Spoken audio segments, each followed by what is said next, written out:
मेरे प्यारे देशवासियों, नमस्कार।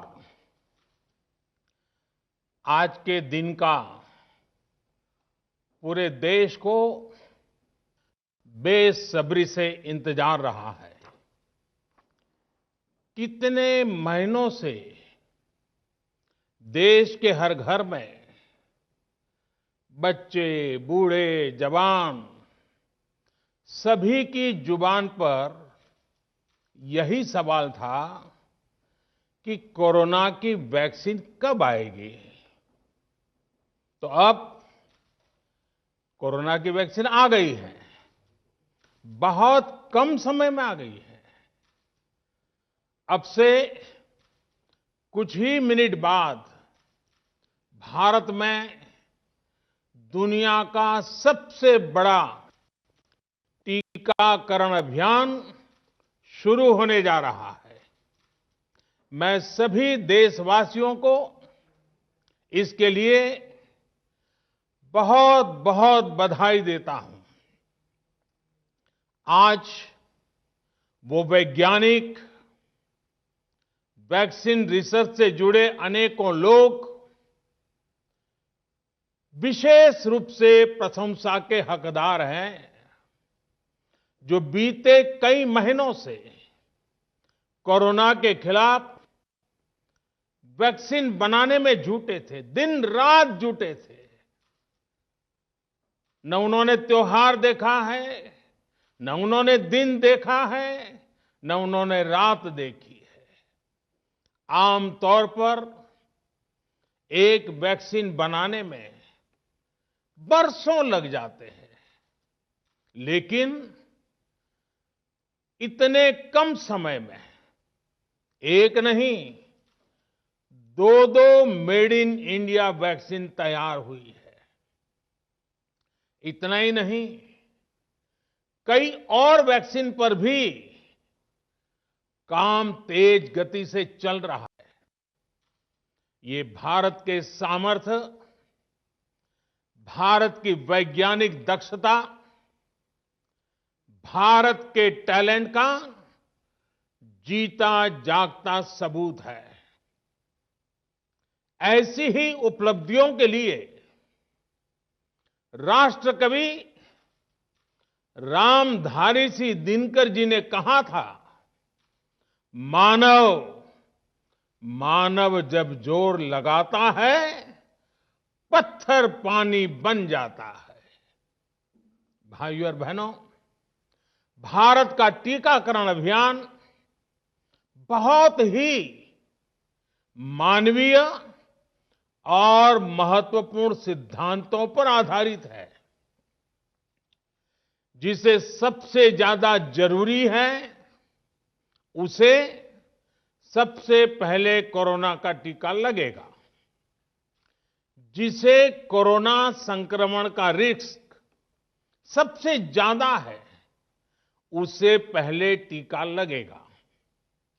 जो हमारे डॉक्टर्स हैं, नर्सेस हैं, अस्पताल में सफाई कर्मी हैं, मेडिकल, पैरामेडिकल स्टाफ हैं, वो कोरोना की वैक्सीन के सबसे पहले हकदार हैं। चाहे वो सरकारी अस्पताल में हो या फिर प्राइवेट में, सभी को ये वैक्सीन प्राथमिकता पर लगेगी। इसके बाद उन लोगों को टीका लगाया जाएगा जिन पर जरूरी सेवाओं और देश की रक्षा या कानून व्यवस्था की जिम्मेदारी है। जैसे हमारे सुरक्षा बल हो गए, पुलिसकर्मी हो गए, फायर ब्रिगेड के लोग हो गए, सफाई कर्मचारी हो गए, इन सभी को ये वैक्सीन प्राथमिकता पर लगेगी। और मैंने जैसा पहले भी कहा है, इनकी संख्या करीब करीब 3 करोड़ होती है। इन सभी के वैक्सीनेशन का खर्च भारत सरकार द्वारा उठाया जाएगा।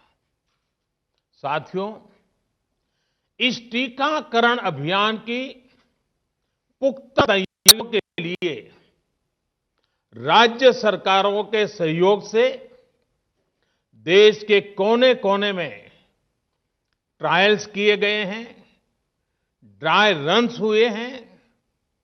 विशेष तौर पर बनाए गए कोविन डिजिटल प्लेटफॉर्म में टीकाकरण के लिए रजिस्ट्रेशन से लेकर ट्रैकिंग तक की व्यवस्था है।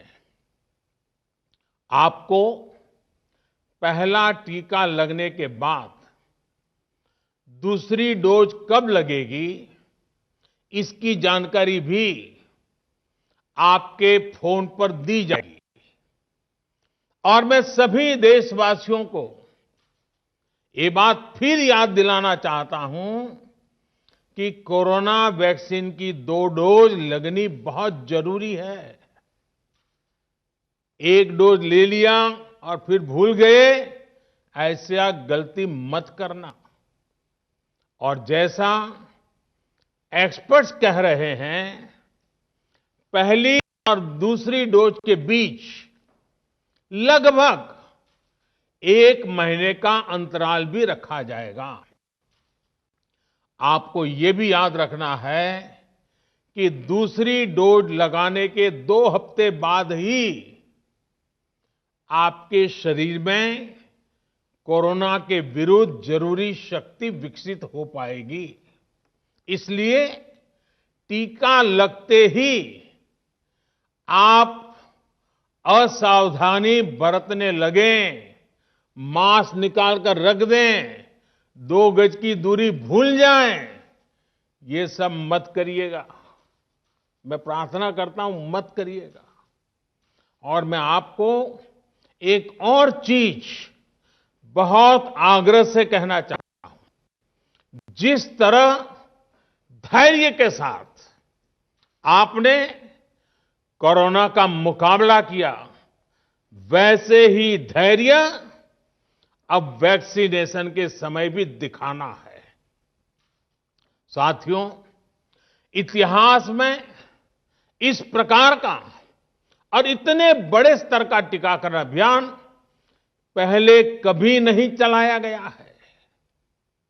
ये अभियान कितना बड़ा है, इसका अंदाज आप सिर्फ पहले चरण से ही लगा सकते हैं।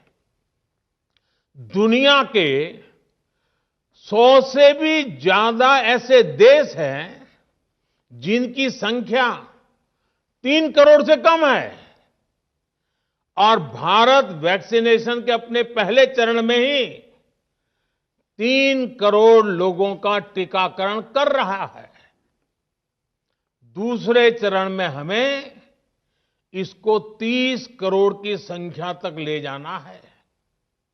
जो बुजुर्ग हैं, जो गंभीर बीमारी से ग्रस्त हैं, उन्हें वो अगले चरण में टीका लगेगा।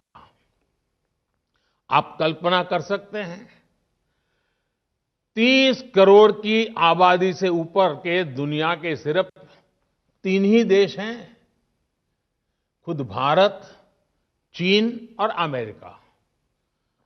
और कोई भी देश ऐसा नहीं है जिनकी आबादी इनसे ज्यादा हो। इसलिए भारत का टीकाकरण अभियान इतना बड़ा है, और इसलिए यह अभियान भारत के सामर्थ्य को दिखाता है। और मैं देशवासियों को एक और बात कहना चाहता हूं। हमारे वैज्ञानिक, हमारे एक्सपर्ट्स जब दोनों मेड इन इंडिया वैक्सीन की सुरक्षा और प्रभाव को लेकर आश्वस्त हुए, तभी उन्होंने इसके इमरजेंसी उपयोग की अनुमति दी है। इसलिए देशवासियों को किसी भी तरह के प्रोपेगेंडा, अफवाहें, दुष्प्रचार से बचकर रहना है। साथियों, भारत के वैक्सीन वैज्ञानिक, हमारा मेडिकल सिस्टम भारत की प्रक्रिया की पूरे विश्व में बहुत विश्वसनीयता है और पहले से है। हमने ये विश्वास अपने ट्रैक रिकॉर्ड से हासिल किया है। मेरे प्यारे देशवासियों, हर हिंदुस्तानी इस बात का गर्व करेगा कि दुनिया भर में करीब 60% बच्चों को जो जीवन रक्षक टीके लगते हैं वो भारत में ही बनते हैं। भारत की सख्त वैज्ञानिक प्रक्रियाओं से ही होकर के गुजरते हैं। भारत के वैज्ञानिकों को और वैक्सीन से जुड़ी हमारी विशेषज्ञता पर दुनिया का ये विश्वास made in India corona vaccine में और मजबूत होने वाला है। इसकी कुछ और खास बातें हैं जो आज मैं देशवासियों को जरूर बताना चाहता हूं। ये भारतीय वैक्सीन विदेशी वैक्सीनों की तुलना में बहुत सस्ती हैं और इनका उपयोग भी उतना ही आसान है। विदेश में तो कुछ वैक्सीन ऐसी हैं जिसकी एक डोज 5,000 रुपया तक में है और जिसे -70 डिग्री तापमान में फ्रीज में रखना होता है। -70 डिग्री। वहीं भारत की वैक्सीन्स ऐसी तकनीक पर बनाई गई हैं जो भारत में बरसों से ट्राइड और टेस्टेड है। ये वैक्सीन स्टोरेज से लेकर ट्रांसपोर्टेशन तक भारतीय स्थितियों और परिस्थितियों के अनुकूल है। यही वैक्सीन अब भारत को कोरोना के खिलाफ लड़ाई में निर्णायक जीत दिलाएगी। साथियों, कोरोना से हमारी लड़ाई आत्मविश्वास और आत्मनिर्भरता की रही है। इस मुश्किल लड़ाई से लड़ने के लिए हम अपने आत्मविश्वास को कमजोर नहीं पड़ने देंगे। ये प्रण हर भारतीय में दिखाई दिया है। संकट कितना ही बड़ा क्यों न हो, देशवासियों ने कभी आत्मविश्वास खोया नहीं। जब भारत में कोरोना पहुंचा तब देश में कोरोना टेस्टिंग की एक ही लैब थी। हमने अपने सामर्थ्य पर विश्वास रखा और आज 2300 से ज्यादा लैब्स का नेटवर्क हमारे पास है। शुरुआत में हम mask, PPE kit, testing kits, ventilators जैसे जरूरी सामान के लिए भी विदेशों पर निर्भर थे। आज इन सभी सामानों के निर्माण में हम आत्मनिर्भर हो गए हैं और इनका निर्यात भी कर रहे हैं। आत्मविश्वास और आत्मनिर्भरता की इसी ताकत को हमें टीकाकरण के इस दौर में भी सशक्त कर रहा है। साथियों, महान तेलुगु कवि श्री गुराजाड़ा अप्पा राव ने कहा था, सौंत लाभम कौंत मानुको, सौंत लाभ कौंत मानुको, पौरु गुवाडिकी तोड़ू पाड़बोय, देश मंटे मट्टी कादोई, देश मंटे मनुष्य लोय। यानी हम दूसरों के काम आए, ये निस्वार्थ भाव हमारे भीतर रहना चाहिए। राष्ट्र सिर्फ मिट्टी, पानी, कंकड़, पत्थर से नहीं बनता, बल्कि राष्ट्र का अर्थ होता है हमारे लोग। कोरोना के विरुद्ध लड़ाई को संपूर्ण देश ने इसी बुनियाद पर लड़ा है। आज जब हम बीते साल को देखते हैं तो एक व्यक्ति के रूप में, एक परिवार के रूप में, एक राष्ट्र के रूप में हमने बहुत कुछ सीखा है, बहुत कुछ देखा है, जाना है, समझा है। आज भारत जब अपना टीकाकरण अभियान शुरू कर रहा है तो मैं उन दिनों को भी याद कर रहा हूं। कोरोना संकट का वो दौर जब हर कोई चाहता क्या कि कुछ करें, लेकिन उसको उतने रास्ते नहीं सूझते थे। सामान्य तौर पर बीमारी में पूरा परिवार बीमार व्यक्ति की देखभाल के लिए जुट जाता है, लेकिन इस बीमारी ने तो बीमार को ही अकेला कर दिया। अनेकों जगह पर छोटे छोटे बीमार बच्चों को मां से दूर रहना पड़ा।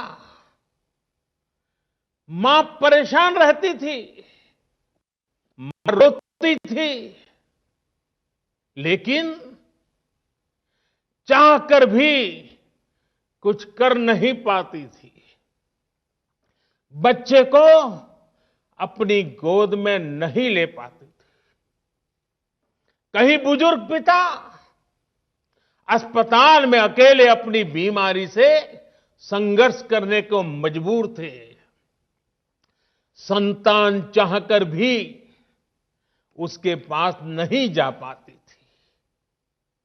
जो हमें छोड़कर चले गए, उनको परंपरा के मुताबिक वो विदाई भी नहीं मिल सकी जिसके वो हकदार थे।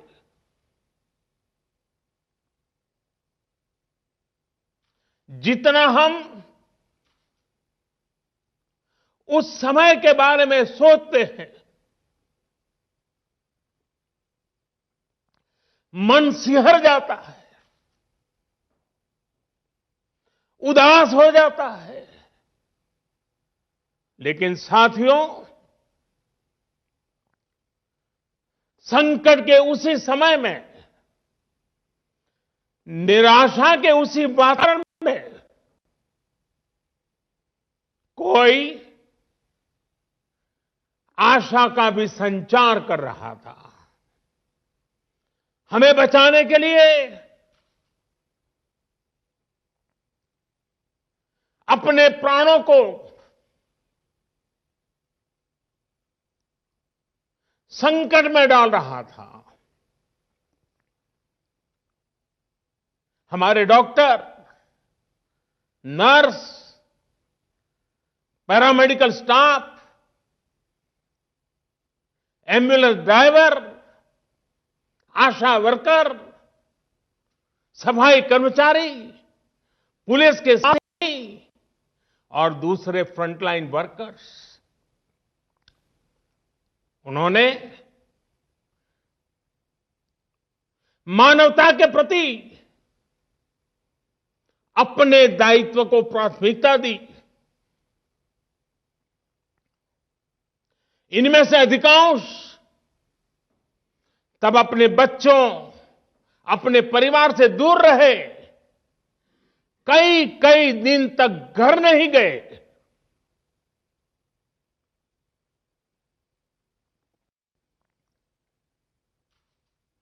सैकड़ों साथी ऐसे भी हैं जो कभी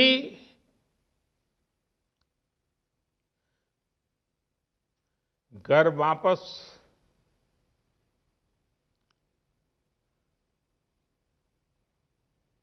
लौट ही नहीं आ पाए। उन्होंने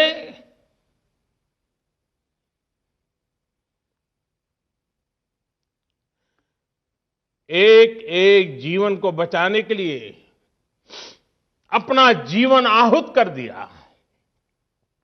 इसलिए आज कोरोना का पहला टीका स्वास्थ्य सेवा से जुड़े लोगों को लगाकर एक तरह से समाज अपना ऋण चुका रहा है। ये टीका उन सभी साथियों के प्रति कृतज्ञ राष्ट्र की आदरांजलि भी है। भाइयों और बहनों, मानव इतिहास में अनेक विपदाएं आई, महामारियां आई, भीषण युद्ध हुए, लेकिन कोरोना जैसी चुनौती की किसी ने कल्पना नहीं की थी। ये एक ऐसी महामारी थी जिसका अनुभव ना तो साइंस को था, ना ही सोसाइटी को था। तमाम देशों से जो तस्वीरें आ रही थी, वो खबरें आ रही थी, वो पूरी दुनिया के साथ साथ हर भारतीय को विचलित कर रही थी। ऐसे हालात में दुनिया के बड़े बड़े एक्सपर्ट्स भारत को लेकर तमाम आशंकाएं जता रहे थे। लेकिन साथियों, भारत की जिस बहुत बड़ी आबादी को हमारी कमजोरी बताया जा रहा था, उसको ही हमने अपनी ताकत बना दिया। भारत ने संवेदनशीलता और सहभागिता को लड़ाई का आधार बनाया। भारत ने 24 घंटे सतर्क रहते हुए, हर घटनाक्रम पर नजर रखते हुए सही समय पर सही फैसले लिए। 30 जनवरी को भारत में कोरोना का पहला मामला मिला, लेकिन इसके 2 सप्ताह से भी पहले भारत एक हाई लेवल कमिटी बना चुका था। पिछले साल आज का ही दिन था जब हमने बाकायदा सर्वेलांस शुरू कर दिया था। 17 जनवरी 2020 वो तारीख थी जब भारत ने अपनी पहली एडवाइजरी जारी कर दी थी। भारत दुनिया के उन पहले देशों में से था जिसने अपने एयरपोर्ट्स पर यात्रियों की स्क्रीनिंग शुरू कर दी थी। साथियों, कोरोना के खिलाफ लड़ाई में भारत ने जैसी इच्छा शक्ति दिखाई है, जो साथ दिखाया है, जो सामूहिक शक्ति का परिचय करवाया है, वो आने वाली अनेक पीढ़ियों के लिए प्रेरणा का काम करेगा। याद कीजिए, जनता कर्फ्यू कोरोना के विरुद्ध हमारे समाज के संयम और अनुशासन का भी परीक्षण था, जिसमें हर देशवासी सफल हुआ। जनता कर्फ्यू ने देश को मनोवैज्ञानिक रूप से लॉकडाउन के लिए तैयार किया। हमने ताली, थाली और दिया जलाकर देश के आत्मविश्वास को ऊंचा रखा। साथियों, कोरोना जैसे अनजान दुश्मन जिसके एक्शन रिएक्शन को बड़े बड़े सामर्थ्यवान देश नहीं भांप पा रहे थे, उसके संक्रमण को रोकने का सबसे प्रभावी तरीका ही यही था कि जो जहां है वो वहीं रहे। इसलिए देश में लॉकडाउन का फैसला भी किया गया। यह निर्णय आसान नहीं था, इतनी बड़ी आबादी को घर के अंदर रखना असंभव है, इसका हमें एहसास था। और यहां तो देश में सब कुछ बंद होने जा रहा था, लॉकडाउन होने जा रहा था। इसका लोगों की रोजी रोटी पर क्या प्रभाव पड़ेगा, अर्थव्यवस्था पर क्या प्रभाव पड़ेगा, इसका आकलन भी हमारे सामने था। लेकिन देश ने जान है तो जहान है के मंत्र चलते हुए प्रत्येक भारतीय का जीवन बचाने को सर्वोच्च प्राथमिकता दी। और हम सभी ने ये देखा है कि कैसे तुरंत ही पूरा देश, पूरा समाज इस भावना के साथ खड़ा हो गया। अनेकों बार छोटी छोटी लेकिन महत्वपूर्ण चीजों की जानकारी देने के लिए मैंने भी अनेक बार देशवासियों के साथ सीधा संवाद किया। एक तरफ जहां गरीबों को मुफ्त भोजन की व्यवस्था की गई, तो वहीं दूध, सब्जी, राशन, गैस, दवा ऐसी जरूरी चीजों की सुचारू आपूर्ति सुनिश्चित की गई। देश में व्यवस्थाएं ठीक से चलें, इसके लिए गृह मंत्रालय ने 24/7 कंट्रोल रूम शुरू किया, जिस पर हजारों कॉल्स का जवाब दिया गया, लोगों को समाधान दिया गया।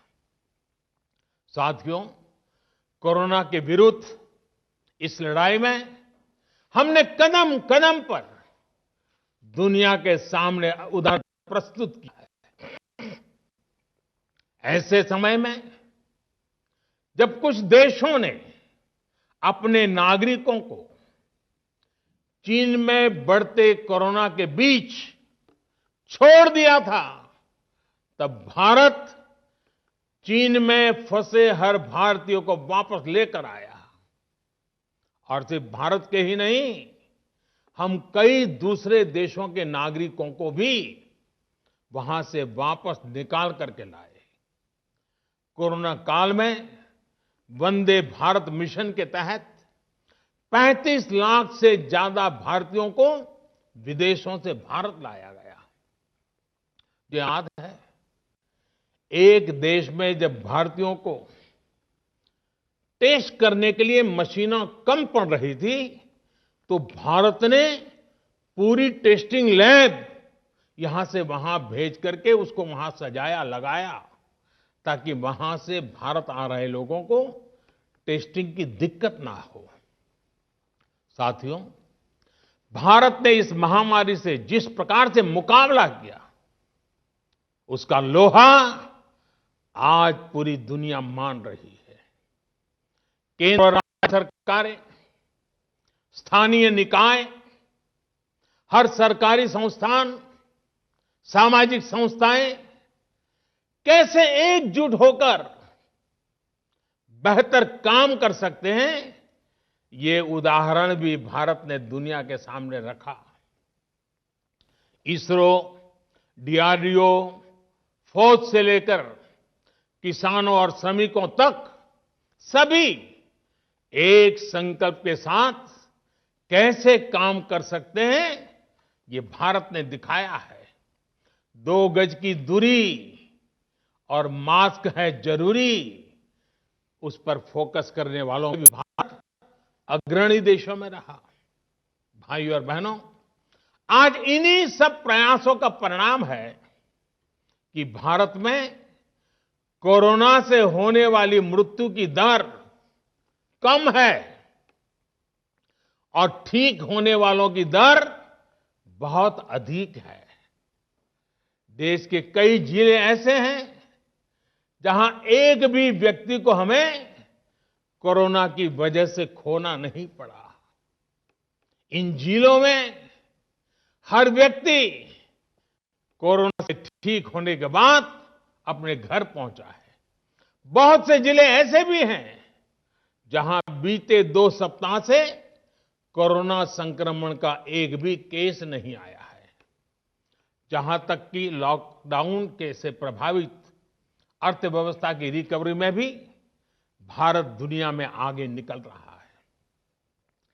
भारत उन गिने चुने देशों में है जिसने मुश्किल के बावजूद दुनिया के 150 से ज्यादा देशों में जरूरी दवाएं और जरूरी मेडिकल सहायता पहुंचाई। पैरासीटामोल हो, हाइड्रोक्सी क्लोरोक्विन हो, टेस्टिंग से जुड़ा सामान हो, भारत ने दूसरे देश के लोगों को भी बचाने की हर संभव कोशिश की। आज जब हम अपनी वैक्सीन बना ली है, तब भी भारत की तरफ दुनिया आशा और उम्मीद की नजरों से देख रही है। हमारा टीकाकरण अभियान जैसे जैसे आगे बढ़ेगा, दुनिया के अनेक देशों को हमारे अनुभव का लाभ मिलेगा। भारत की वैक्सीन, हमारी उत्पादन क्षमता पूरी मानवता के हित में काम आए, ये हमारी प्रतिबद्धता है। भाइयों और बहनों, ये टीकाकरण अभियान अभी लंबा चलेगा। हमें जन जन के जीवन को बचाने में योगदान देने का मौका मिला है और इसलिए इस अभियान से जुड़ी प्रक्रिया को, उस प्रक्रिया का हिस्सा बनने के लिए भी देश में वॉलेंटियर आगे आए हैं। मैं उनका स्वागत करता हूं और भी अधिक वॉलेंटियर्स को मैं अपना समय इस सेवा कार्य में जोड़ने के लिए जरूर आग्रह करूंगा। हां, जैसा मैंने पहले कहा, मास्क, 2 गज की दूरी और साफ सफाई ये टीके के दौरान भी और बाद में भी जरूरी रहेंगे। टीका लग गया तो उसका अर्थ ये नहीं कि आप कोरोना से बचाव के दूसरे तरीके छोड़ दें। अब हमें नया प्रण लेना है। दवाई भी, कड़ाई भी। दवाई भी, कड़ाई भी। आप सभी स्वस्थ रहें, इसी कामना के साथ इस टीकाकरण अभियान के लिए पूरे देश को बहुत बहुत शुभकामनाएं देता हूं। देश के वैज्ञानिकों का, रिसर्चर्स का, लैब में जुड़े हुए सब लोगों का, जिन्होंने पूरे साल एक ऋषि की तरह अपनी लैब में जीवन खपा दिया और ये वैक्सीन देश और मानवता को दी है। मैं उनको भी विशेष रूप से अभिनंदन करता हूं, उनका आभार व्यक्त करता हूं। मेरी आप सबको बहुत बहुत शुभकामनाएं हैं। आप जल्द इसका लाभ उठाएं, आप भी स्वस्थ रहें, आपका परिवार भी स्वस्थ रहें, पूरी मानव जात इस संकट की घड़ी से बाहर निकले और स्वस्थता हम सबको प्राप्त हो। इसी एक कामना के साथ आप सबका बहुत बहुत धन्यवाद।